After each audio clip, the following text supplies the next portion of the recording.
I don't usually do this, but here we go. If you could like and subscribe and turn notifications on, that would help my channel for sure. If not, no biggie. I'm going to still keep on making videos. Anyways, so with the release of Season 5, we didn't get a new map, and we're not going to get a new map until Reloaded, but they came out with a few of them, one of them being Starting Room on Kowakujō, and I thought Kowakujō was going to be, I guess, a lot more difficult than what it ended up being, especially since the only thing that you can get in the Starting Room is a pistol, a mystery box, some GobbleGums, quick revive, and you can use a trap. That's it. So, you know, this can be very difficult on you, or it could be very easy depending on the GobbleGums and stuff you use. I personally used a perkaholic just to get all of the perks, which helped a bunch, and I used crate power, and crate power lets you get a pack-a-punch weapon out of the box. I think I even used a hidden power, honestly. I was just trying to get through this. So when you start off this map, you're going to play it just like any other zombies map.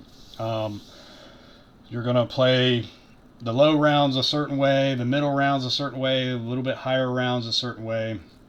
At first, you're just going to run around. And, you know, I spawned in with the 1911s, and I completely forgot, oh, man, I can't pack them.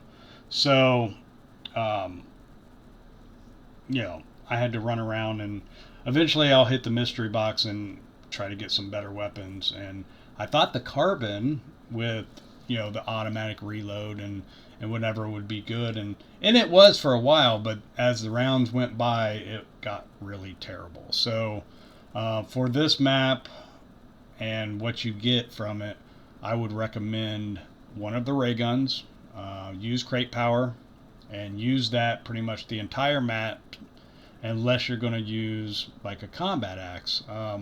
There was quite a few power-ups that dropped, and as you watch this, you'll see. But there was a few, or quite a few power-ups, and there was quite a few score streaks that dropped, which obviously helped. As you can see, we're trying to figure out, hey, you know, where can we stand where we can get the zombies to come from one way?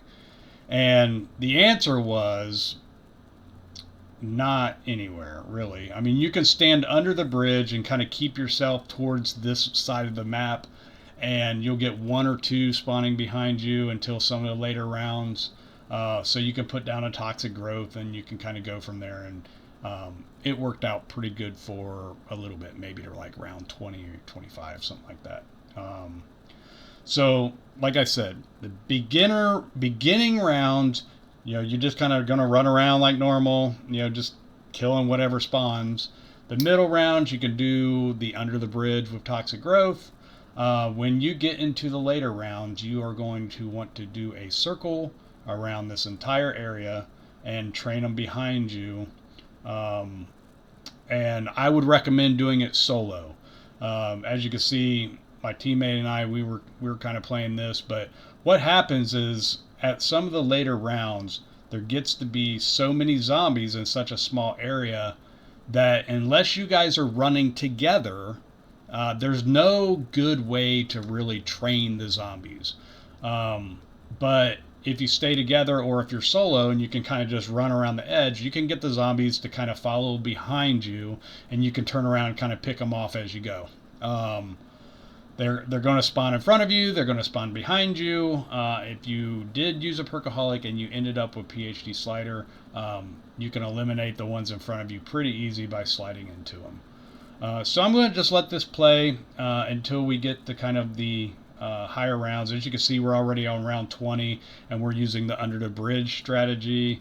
But as this video goes along, you're going to see how this starts not to work, because there starts to be so many zombies spawning that they literally start spawning behind you, and then you're trapped under the bridge. So enjoy, watch. I'll come back at a little bit later.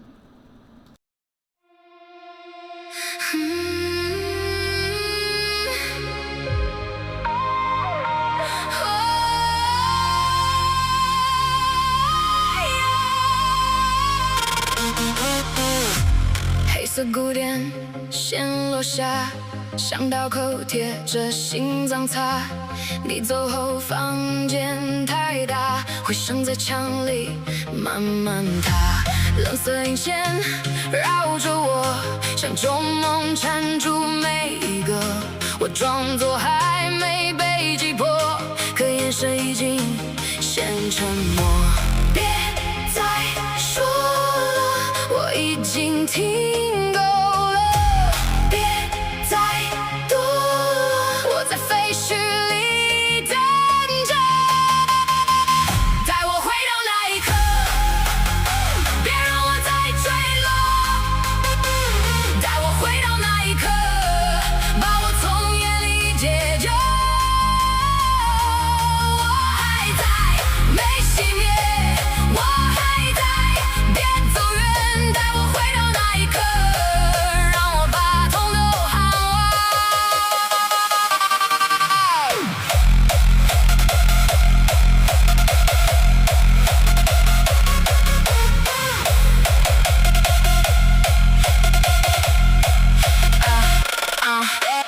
古典根痕压下来，每一下都想再重来。我把名字压在唇边，却还是不敢说出来。细碎光点飘在后，像碎玻璃照见寂寞。你留的影子太执着，我甩不开也踏不动。我踩着硬地往前冲，眼泪干了留在风中。谁说脆弱不能硬碰，我偏要把天都顶空。一句再见太轻，压不住我胸口的冰。我把失落藏成利器，再把沉默烘成阴茎。别来问我疼不疼，我早把答案写进坑。每次跌进更深的坑，我都站得更稳更冷。只剩心跳和冷光，只剩我和这片荒凉。我不回头，不退让，让黑夜替我燃亮。带我回到那一刻，别让我再坠落。带我回到那一刻，把我从夜里解救。我还在，没熄灭。我还在，别走远。带我回到那一刻，让我把痛都喊完。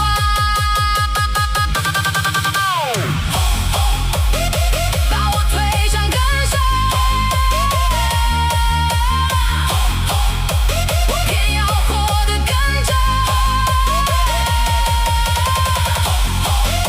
让这颗心挣扎。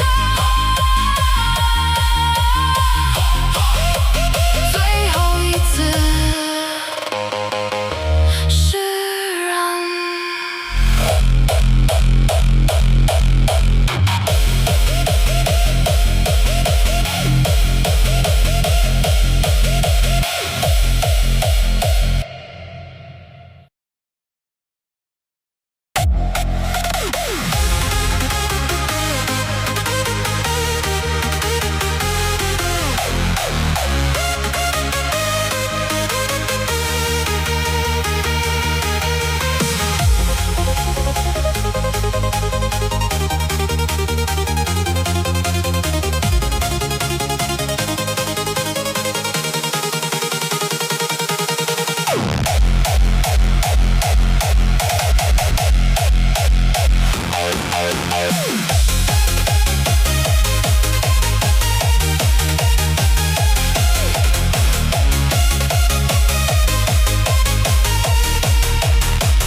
So here we go.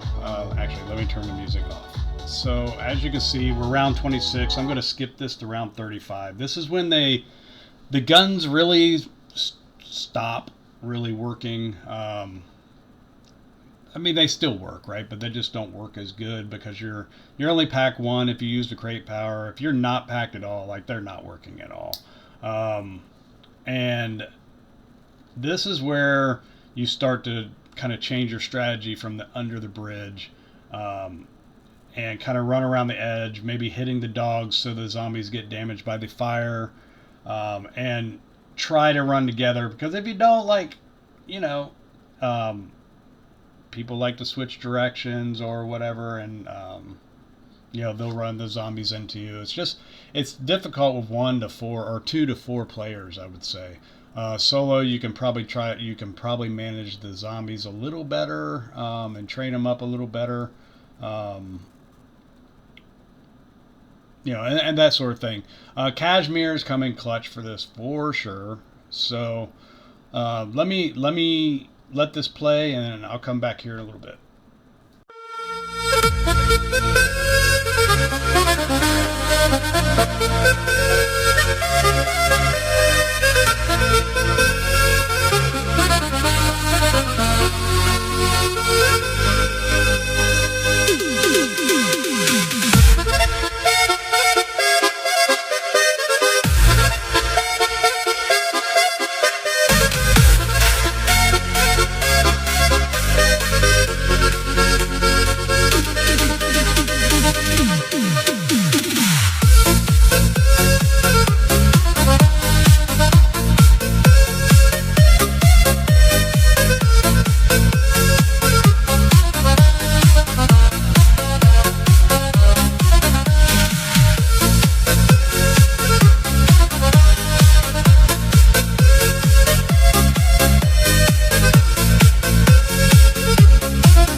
So as you can see, like, you know, there's quite a lot of zombies for a little bitty spot or little space, and you're kind of running them into each other if you're playing with other people, and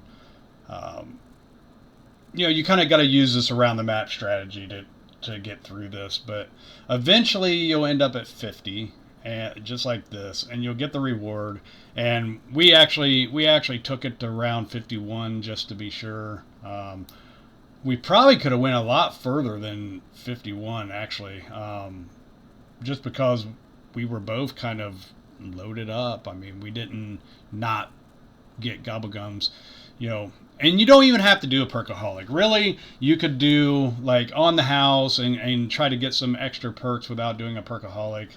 I know I'm probably going to get people in the comments like, what if we don't want to use GobbleGums? Well, you know, I mean, GobbleGums are optional. If you don't want to use them, don't use them. They just make things easier. So if you don't have them or you don't want to use them, then don't use them. You know, that's that more of a challenge. You know, I think it would be fun, but at this point, you know, we were just trying to get through this stuff and get it over with, and move on to the next thing that was released. So anyways, I hope this video helped. You know, again, like the video, subscribe, all that good stuff. Have a good one.